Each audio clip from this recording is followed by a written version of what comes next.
people, welcome back to the Propagandist channel. So, we are continuing on with our reactions to RWBY-related stuff here on the internet. Now, obviously previously we did all of the volume OSTs 1 through 9 and it was pretty good, you know. Granted, I sort of mentioned actually in the previous one I think it was, that looking back on it I do feel like I scuffed it a bit in places, but hey, you know, it was what it was and all that. So I feel like some of those technical issues were beyond my control, other ones, you know, were my own, they were my own fat fault and all that. But hey, you know, at least I did them and all that, and it was a good sort of little mini series to actually do, very, very enjoyable and all that. Now, of course, though, having done that, I want to obviously try and keep this momentum going on the channel in terms of reacting to RWBY-related stuff each week.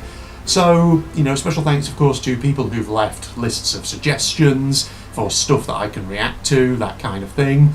So, we're going to be doing some of that, ladies and gentlemen, and apparently there's, you know, there's a whole lot of stuff on YouTube by various different channels, all related to RWBY, discussing things that RWBY did, or, you know, discussing things about the production of the show, that kind of thing. And today we're going to be reacting to a video of about 15 minutes or so called How Monty Oum Was Hired at Rooster Teeth and Started Creating RWBY, or Started RWBY, I think it is.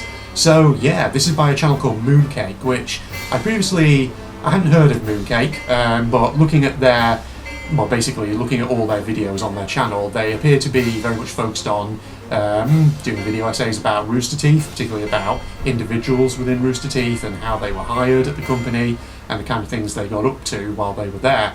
So, you know, there's a lot on there, I'd say, sort of about people within Rooster Teeth very broadly, that's not necessarily to do with RWBY, but the Monty Oum one is specifically about how he got hired and how he started RWBY overall. So I think, you know, as a starting video to react to in terms of, you know, getting into now the wider supplementary material surrounding the franchise, this might be a good starting one and all that. It's probably why actually it's first on the list from the person who actually recommended this down in the comment sections on previous videos and all that. So I've sent a email off to the channel owner just to ask, you know, for their permission as always.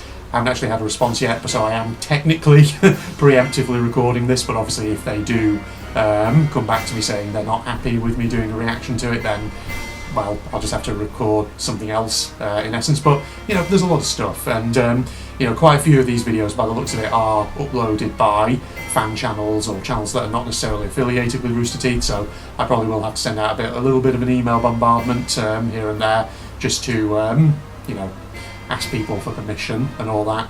Again, I know some people would say, I'm sure they're fine with it, but I don't know, I just like to have, you know, direct, explicit permission from channels before I just assume things. So yes, technically I am preemptively recording this, but, you know, because obviously I record a couple of weeks in advance of when things typically go out, it just gives the channel owner a bit of time to potentially see my email and respond to it.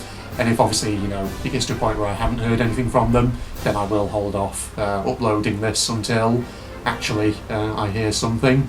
So yeah, I'm kind of looking forward to this one because, you know, I've seen some of the RWBY production diaries before, you know, when I was doing the reactions to the, well, my retrospective Let's Watches, that is, of volumes 1 through 4. I obviously looked at some of the production diaries that were included on my DVD copies of the of those series, and so, you know, I've got a little bit of background already on, you know, the sort of genesis of RWBY, to put it that way, at least a few kind of details from what I've picked up from those production diaries. But this one is interesting because, you know, by the sound of it, it delves more into how, you know, Monty Oum actually started with Rooster Teeth overall, which those production diaries didn't really cover. So this probably will take a slightly different angle on things, which I'm kind of looking forward to. So yeah, I don't think there's really out else for me to say by way of an introduction specifically related to what we're about to watch. Just something else very quickly. Apologies if you can hear a background noise. It's because, as usual, it's a hot summer day here in the UK at the moment. So I've got my fan switched on in the background over there. You can probably actually just see it moving on the side of the screen there. So if there is a bit of a background hum, that's what it is. Hopefully that's not too distracting, but I kind of need that because, you know, otherwise the sun is going to be beating down on me through the window and I'm going to be just sweltering otherwise, so I need something to just try and keep me cool. Yeah, so other than that, you know, hopefully it's not too distracting. So, you know, as usual, thank you for sticking around through this retrospective RWBY Let's Watch and then the volume OST reactions and now this sort of supplementary stuff. You know, judging by the length of the lists that I've been left of things I could potentially react to, there's a lot here. So plenty of material to keep me going on the channel each week. So yeah, kind of looking forward to it and all that. Alright, well in that case, let's maybe stop with the preamble and let's get to the reaction itself. Okay, here we are, ladies and gentlemen, about to start. Got myself my drink, my orange and passion fruit J2O, bit of ice in it, very delicious. Cheers, everybody.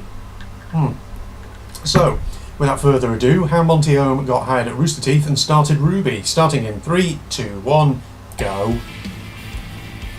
I've been kind of looking forward to this one. Monty Oum grew up in Providence, Rhode Island, and was super into Halo and Red vs. Blue. He got into animation during school, when the animation program Poser just happened to be on a Mac in the school's computer lab, so he copied the program on his zip disks and brought it home to play around with.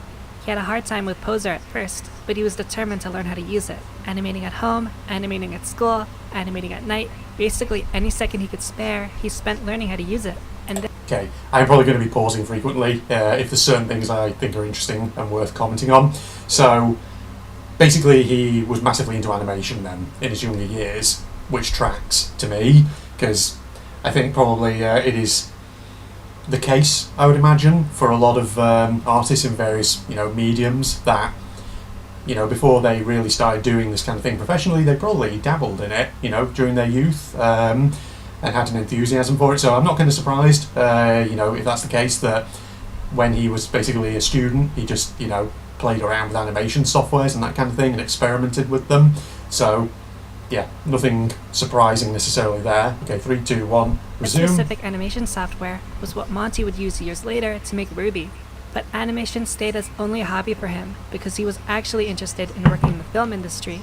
So he moved out to New York and then to California to try acting while still learning how to animate with Poser. Unfortunately, none of his attempts to get into film worked, and he had to move back to Rhode Island, back in with his parents, where he had to work multiple jobs to make ends meet. But it wasn't all bad, because at this point, Monty had been animating with Poser for years and was really good with it. So he thought, well, acting didn't work, but maybe I can try making stuff using this. During this time, internet videos were getting really popular, especially on websites like Newgrounds. Man, oh remember this website? I know she's about to say, man, remember this website. Yeah, vaguely. It's funny, Newgrounds was a thing that a lot of my friends when I was a teenager, now, basically this is going to make me feel very, very old, even though actually I'm not that old at all. I'm only in my mid-30s. So when I was a teenager, it was sort of the early to mid-2000s, and I can remember lots of people, obviously, who I knew at my school, you know, they would be all over places like Newgrounds, sites or even not places. And I don't know, Newgrounds always just kind of passed me by when I was young. Never really ever engaged with it all that much, in all honesty. So maybe I missed out on something, I don't know. But all I really remember of Newgrounds from my youth was that basically people would just play silly Flash games on it, or watch silly Flash animations and that kind of thing.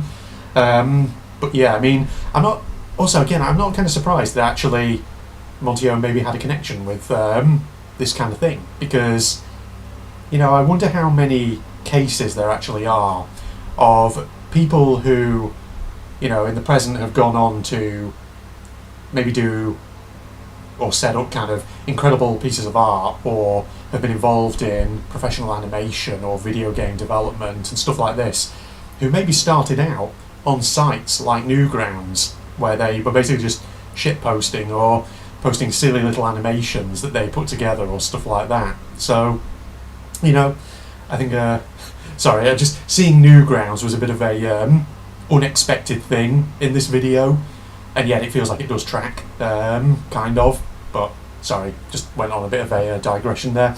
3, 2, 1, resume. Fun fact about me, Newgrounds is how I got introduced to hentai, so thanks Newgrounds. So Thank Monty you, got to Mooncake. work, making videos with this crazy action-packed Not sure I style, needed to know and that, would but spend sure. months and months animating his videos. The problem was that Monty wanted to make original stuff with completely original ideas and characters, but no one watched them because they didn't know the characters and didn't care about them. So Monty had to compromise and had to make something using already popular characters that people knew and loved. And that's where he got the idea for Halo. Well, I mean, I recognise Bayonetta, I recognise Halo Halo. and Metroid. So he started working. While I've never working actually at played a Pinkos Halo at the game. time, Never he played would animate Bayonetta. all day and stay up all night still animating. He slaved away like this for 2 entire months, but he finally finished it, and in 2007 uploaded it to Game Trailers, where the internet saw it for the first time, and this was their reaction. You look at this, and at first it just looks like any simple animated video, like you know, just a generic whatever internet video. Who cares? But then, this happens.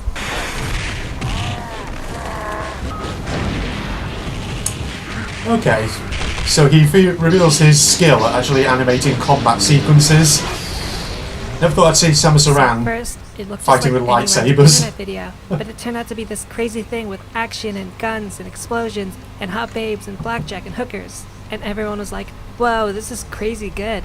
Needless to say, Haloid was pretty cool, and when Monty posted it on Game Trailers, it instantly went viral. It was getting millions of hits online and started spreading like wildfire across the internet, with people asking, who is this Monty guy and how did he animate this? And one of those people was me. Being a huge Halo fan, I loved it. I actually didn't know who Samus was at the time, but I was intrigued by the, action. I really can't overstate how insanely popular this got. Even if you weren't a Halo Mooncake, I wasn't Metroid expecting fan, to if you were on the internet and you liked learn video about games, your- either you watch this or you how knew should I someone say? who watched this, because no one had ever seen anything like Things this you before, enjoy, and to know to that put it it was that way. animated by one person made it seem even more amazing. And it wasn't just people who were impressed, it was also companies. Game developers like Midway Games contacted Monty asking for him to Oh, was work for that, them, wanting sorry, I'm already pausing again. That's, Journey? That's a game that I'm pretty sure I do have in my Steam library, and I want to play at some point, and I probably should play it, because it's supposed to be pretty damn good. Well, just another thing to add to the list of 1,000,001 video games that I want to play, but I feel like sometimes I just don't have the time to play them all, along with the RWBY games. Alright, 3, 2, 1, Games resume. contacted Monty asking for him to work for them, wanting him to design their combat. And another company that was interested in Monty was none other than Rooster Teeth, who saw Haloid and were insanely impressed, becoming Monty fanboys. At the time, Red vs. Blue was around season 5, and Bernie was afraid of the show getting stagnant and was looking for ways to change it up and bring new life into the story. And as soon as he saw Haloid, he instantly knew that this was exactly what they needed, and that they needed to hire Monty and get him working on Red vs. Blue right now. And this would come to happen, because Monty went to Anime Boston in 2007, which is where Gus and Esther were. And through Gus and Esther, Monty got into contact with Bernie, who told Monty that they wanted him to work on Red vs. Blue. And Monty, who is a huge Red vs. Blue fanboy, loved the idea. So you're probably thinking, this is perfect. This is how Monty got hired. Before, they continue, I must admit, I've never actually watched Red vs. Blue. I hear it's good. I hear people really like it, and the fact that, it's, 5 seasons? Is it more than that? I don't know. Because obviously this video that I'm reacting to here, this is from about 5 years ago itself. So, some of the little bits of information may already be outdated. So, they mentioned there 5 seasons, but there could very well be more of them that came up in the time since this got uploaded. Who knows? Right, 3, 2, 1. Monty, resume. a super talented animator and combat designer, gets a job offer from Rooster Teeth to animate and design combat. It's his dream come true. But this isn't how Monty got hired, because he actually turned Rooster Teeth down, and instead started working for Midway. We'll get into why later. So he moved to Chicago to start developing an unreleased game for Midway Games. He wasn't at all experienced in game development, nor did he have training in the programs that they used. The reason they hired him was because they wanted his ideas. Midway wanted him to be their combat designer, basically writing and directing fight sequences, while developers who were actually trained in game development put his fighting ideas into the actual game. Midway Games, by the way, later became NetherRealm, the developers of the modern Mortal Kombat games and Injustice games. The game that Monty worked on never got released though, which is pretty sad. Interesting. So there's a parallel universe out there somewhere where Monty Oum never worked for Rooster Teeth, and instead stayed with Midway and then eventually, well, when did it become NetherRealm then? When did Midway become NetherRealm? Because I'm trying to think. Because obviously, you know, we know the sad truth that Monty Oum unfortunately did die, but when did that transition happen? Maybe there is a parallel universe out there where Monty Oum just stayed in game development. You never know. Who knows? Just a thought. 3, 2, 1, resume. But during his time there, he kept animating more stuff like Haloid in his free time and created Dead Fantasy, which, like Haloid, was a crossover fight video, but instead of being Halo and Metroid, it was characters from Dead or Alive and Final Fantasy. Dead Fantasy also got extremely popular and got him even more opportunities because it caught the attention of the art director at Namco Games, the developers of the Pac-Man, Tekken, and Ace Combat games. So after a year of working at Midway, in around 2008, Monty packed up and left Chicago to move to California and work for Namco. At Namco, he worked on a pretty cool game with a really interesting mechanic, which was real-time slicing. This means that you could slice a person with a sword, and the person's body would stay sliced in that way. That game was Afro Samurai, which came out in 2009. So if you played Afro Samurai, you played a game that Monty helped design. But while Monty loved video games, it wasn't where he was check it out. because Monty was all about efficiency, so he could make as many awesome things as he possibly could, and he felt that game development was just taking up too much time. So after a year at Namco, he decided to leave game development and go back into film. Interesting the entire how time Monty was working on video he'd games, already had an offer Bernie from thought, RT. "Oh, that's so disappointing. We offered to hire Monty, but we missed our opportunity, and he didn't want to work with us." But it turns out, Monty actually loved the idea of working on Red vs. Blue, and actually wanted to work with Rooster Teeth. It's just when Rooster Teeth said, "Hey, we want to hire you," Monty didn't know that they were offering him a job. He thought that they were just having a nice chat. I had no idea you were trying to hire me. You were like, What? So Monty heard this, Monty, we want to work with you. We love Haloid. It's great. and thought, "Nah, they don't want to hire me." What? But this changed in 2009. Well, to be fair, you know, they didn't explicitly say we want to employ you or we want to hire you. They just said we want to work with you.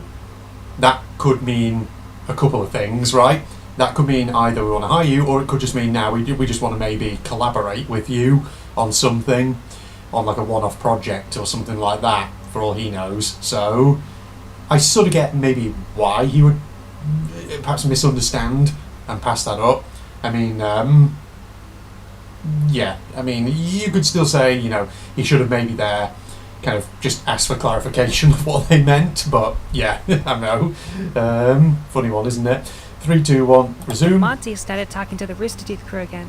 At the time, they were working on Red vs. Blue Season 7, but this season was different because this time it wasn't being directed by Bernie. Okay, so there is a it was Season being 7? directed by a young British boy, all the way from Thames Oh, it's this in guy. Oxfordshire, England. The reason Gavin was directing this time was because, like before, Bernie didn't want Red vs. Blue to get stagnant, so he brought Gavin in to bring some fresh ideas to the show. So with Gavin directing, Bernie was able to go to a Comic-Con panel he was invited to, and as soon as he saw that Monty was going to be on that panel, Bernie knew that he had to be there, being a huge Monty fanboy. But on the other side, Monty really didn't feel like going to the panel. But as soon as he saw that Bernie was going to be there, Monty, being a huge Bernie fanboy, knew he had to go. And when they both met at the panel, they finally cleared up the misunderstanding, and Monty finally accepted the job offer from Rooster Teeth. And we started talking. Yep. And that's when I said, you know, Monty, I always regret the fact that we couldn't hire you when we tried to last time. And Monty says, I was like, you were trying to hire me? I thought we were just talking. And what's interesting about this is that Bernie normally wouldn't have gone to the panel, but the reason he was able to was now he had enough time to go since Gavin took over directing Red vs. Blue. So, if it wasn't for Gavin flying over from England to help out, Monty wouldn't have been hired at Rooster Teeth. After getting hired, the first thing that Monty worked on in Red vs. Blue was in Season 7 with the famous laser face scene. What in the hell is that thing? Oh, son of a... My name is Leonard Church, and you will fear my laser face! But this wasn't the limit of what Monty could do, so he started working on some special changes to the animation of Red vs. Blue. But even though Monty was pretty famous amongst their audience, Rooster Teeth actually never publicly revealed that they had hired him because they wanted his work to be a big reveal. So for half a year, Monty kept toiling away, What's working. What on earth was that? What is this body pillow that we've got in the background here? Come on, guys. For half a year, Monty kept toiling away, working, and animating his big, mysterious, unknown scenes in Red vs. Blue. And finally, after months and months of animating, Season 8 was done, and they were ready for the big reveal for the audience. At PAX East, Rooster Teeth fans from all around the world gathered to watch the sneak peek of the new RWBY season. And fans were watching the show that they knew and loved, having a good time and laughing like usual, but this time, something was different, because now, Monty was here. For years, Red vs. Blue was animated using machinima techniques, meaning they used the actual game to Oh play my out the God. story. So they had to do things like bob the heads up and down the Sorry, I was just thinking of machinima techniques in filming stories and things like that in video game engines. It makes me think of my really amateurish, very red Gmod story videos that I've made in previous years over on my my gaming channel. I mean, granted, those are meant to be a bit shit, but yeah. I sometimes look at those and I think, yeah, I get it. Machinima techniques of just silliness. I mean, everyone starts somewhere, and you work with what you can do in the programs that are available to you and all that. The programs and the tools you have at your disposal, they shape what you're able to do. So you have to get creative and try and figure out what you can actually do with them and all that. Right, 3, 2, 1, resume. and used in-game weapons to act out the action scenes. And this type of animation was what the fans were used to seeing. But then, all of a sudden, this happened. What? Wait, what are you up to? Is that noise? Do I hear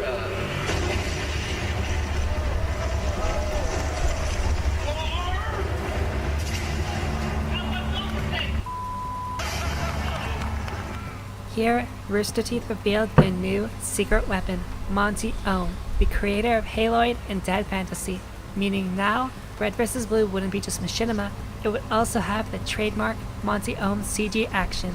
And, fun fact, during the Monty reveal, in that crowd was none other than a young Jack Patillo, who had recently been hired by Rooster Teeth, and Monty's fight scenes became crazy popular with the audience, with the Tex fight scene still being one of the most viewed videos on the Rooster Teeth channel.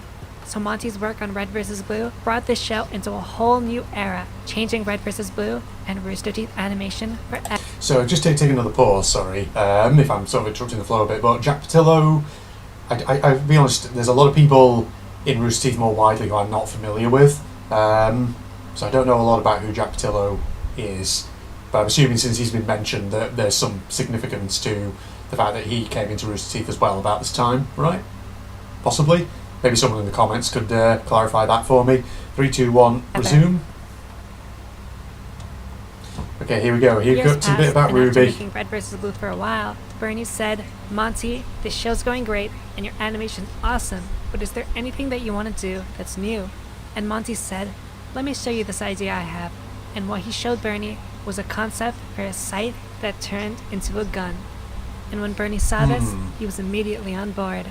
So Monty got to work on the concepts for the new show, which he wanted to be an action animated show with characters based around colors. Very original, I know. After this, he made the RWBY Red trailer as a test concept, so this trailer was actually the first animated RWBY thing. He wanted the show to be anime and Sorry, wait. Let me just pause again there. When he's talking about the first animated RWBY.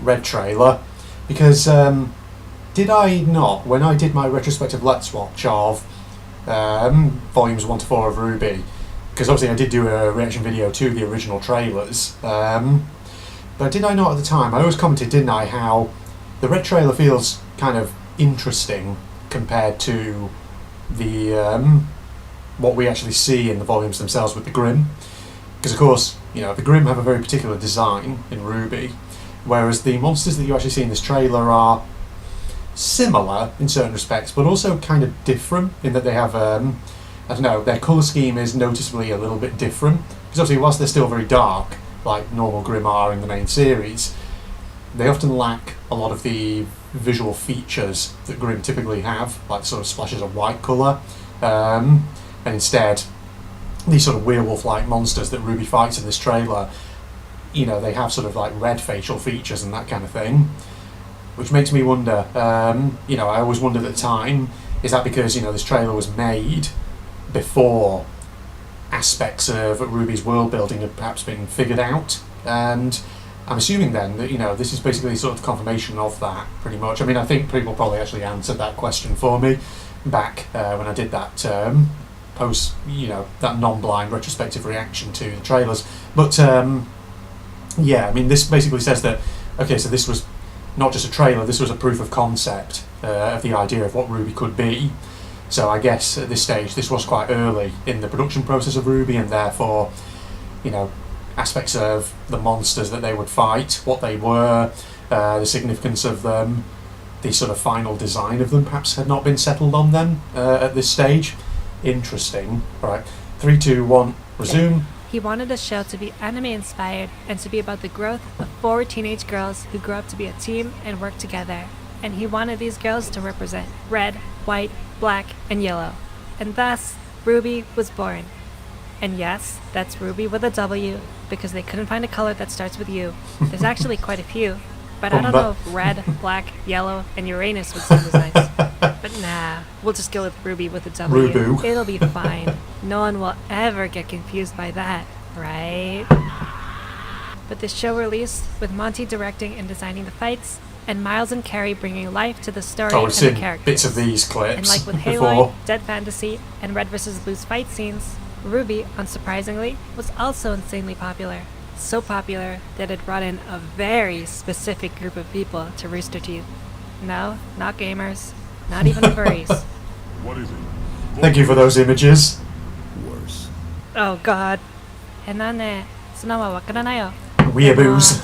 フィオナの以外は、彼女は美しいよね。But anyway, the massive Sorry. success of RWBY I gave don't a speak whole new Japanese. popularity to Rooster Teeth, and Monty once again helped bring in a new era to the company and a new generation of fans. I In mean, early we 2015, we have to Monty talk had a about severe this. allergic reaction during a medical procedure, which led to him losing consciousness and going into a coma. While in a coma, he was surrounded by his friends and family, and doctors who tried to help him recover. But a week later, Monty passed away on February 1st, 2015. He was 33 years old. They were in the middle of making the next volume of RWBY. Left behind was his wife Sheena. They had married the previous year and were inseparable. Sheena, Jeez. Monty's family, and the Rooster Teeth crew. So married for only a year and then he died. She must have been bloody heartbroken. I mean, everyone was probably heartbroken at the time, but good lord, it's just, yeah. I mean, that's, you know, just cruelty of life sometimes. Sometimes this thing kind of happens, doesn't it? Okay, 3, 2, 1, Were resume. heartbroken and devastated over losing their friend, with even people outside Rooster Teeth and its community recognizing that the internet had just lost someone very special. So the Rooster Teeth community and the internet as a whole pay their respects to a legend taken far too soon. Rooster Teeth asked that instead of sending flowers and gifts, the fans should instead do something creative to honor his imaginative drive. I know I'm a couple years late, but I hope that this video is creative enough to do him justice. It's like his wife Sheena said, don't be sad for those who have passed, for it's those left behind who must continue on, and sadness isn't something they would have wanted. So to pay our respects to Monty, instead of being sad that he's gone, let's instead look at what he was able to do with the time that he did have, to inspire us, because I think that's probably what he would have wanted. He created an animated video that took over the internet and redefined what a single creator could do. He brought in a new age of animation at Rooster Teeth with his work on Red vs. Blue. He helped Rooster Teeth reach new heights in its popularity with RWBY, bringing in a whole new generation of fans. And he also got Meg and Gavin together. Meg was interested in Gavin, but Meg's a girl, so Gavin was scared to talk to her. And despite Gavin's best efforts to run away from Meg, Monty persisted and got the two of them together. And now, they've been together for 8 years, because Monty knew that they'd make each other happy. So his spirit and the messages he embodied lives on through the things he's worked on, the things he's made, and the people at Rooster Teeth, many of whom wouldn't I have should found really the do a, happiness if it weren't for him. And you know, episode just they looking at say you're RWBY never really cosplays. dead until the world's forgotten about you. And if that's true, then Monty, I think you're gonna be around for a very long time.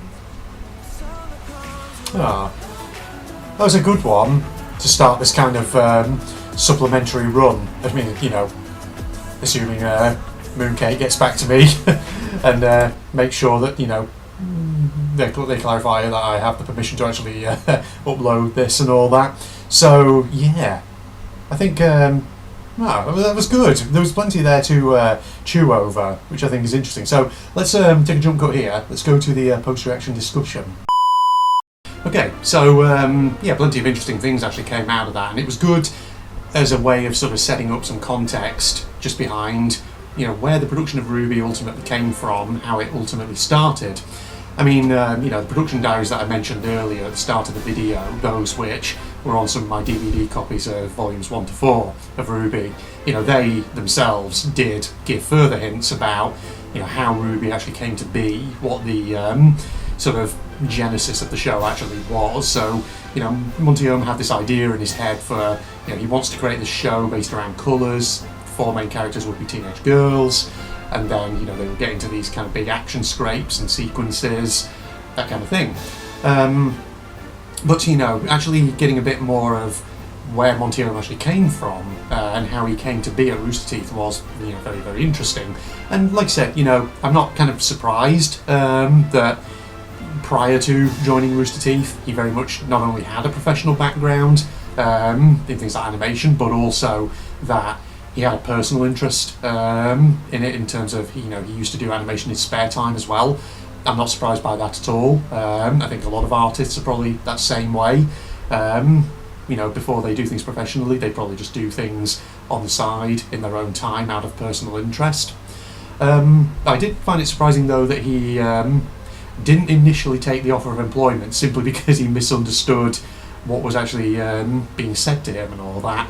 But yeah, I mean, I guess that's just one of those moments in life where things could have turned out very differently, couldn't they? I mean, imagine if, you know, after that rejection, that panel opportunity where Bernie and Monty Oum would have been in the same room. Imagine if that had never come to be.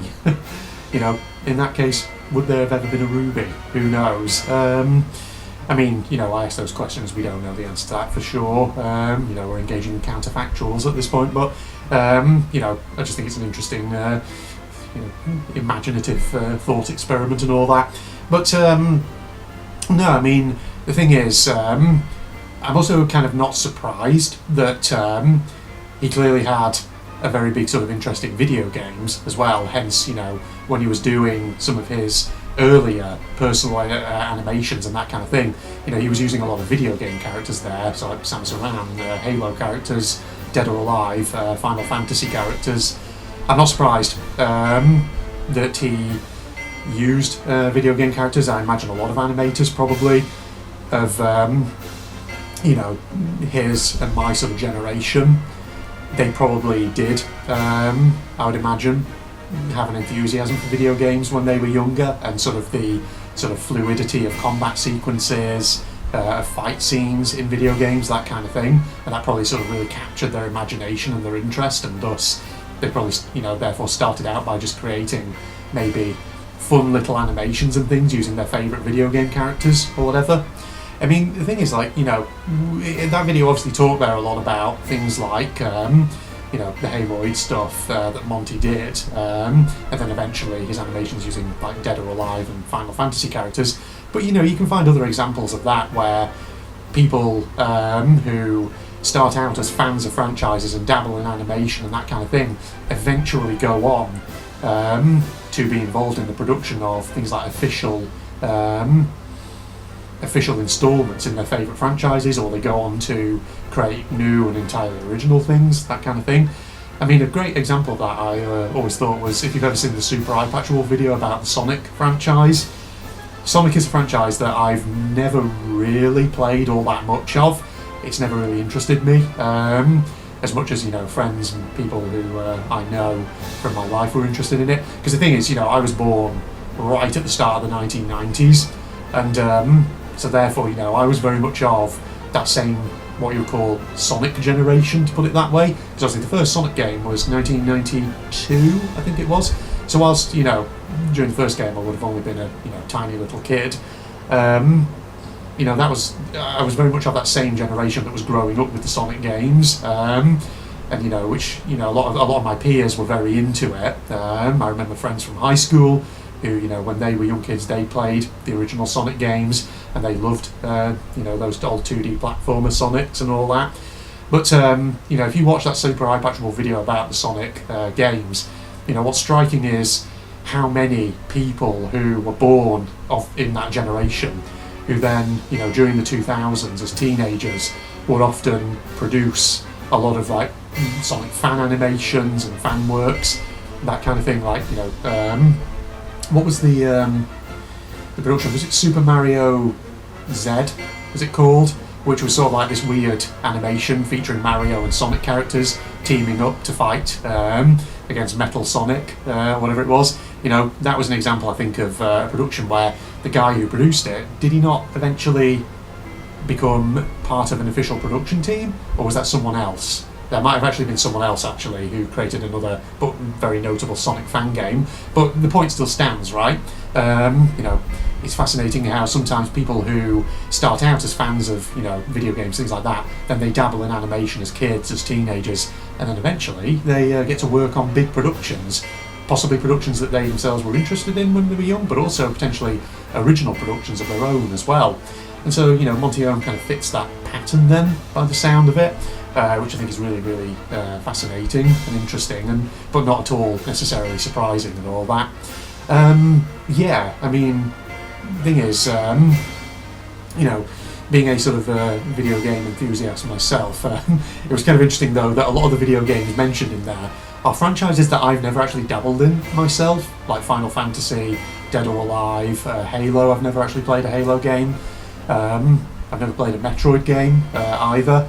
So, yeah, you know, and some people out there, some gatekeepers will probably sit there, look at me and go, oh, come on, Propagandist, can you even call yourself a gamer? You never played Halo or anything like that? Hey, just because I've never played those very specific franchises, alright? But yeah, I mean, maybe one day, maybe I should play Halo someday. Jesus, God, the lighting on my webcam was fluctuating then. It's like if I even move slightly and cause the lighting disruption, my webcam momentarily freaks out and all that. Yeah, but you know, it's also kind of interesting how the sort of second offer of employment from Bernie to Monty Oum was only really possible because Bernie had also kind of handed production of Red vs. Blue over to someone else, and if it wasn't for that, Bernie would not have been able to go to that panel. So a lot kind of hinged there on very specific things happening at very specific times. So interesting stuff right there. But yeah, like I say, there was obviously a lot of names there of other people from Rooster Teeth, and admittedly, you know, beyond RWBY, there's a lot about Rooster Teeth that I don't actually know.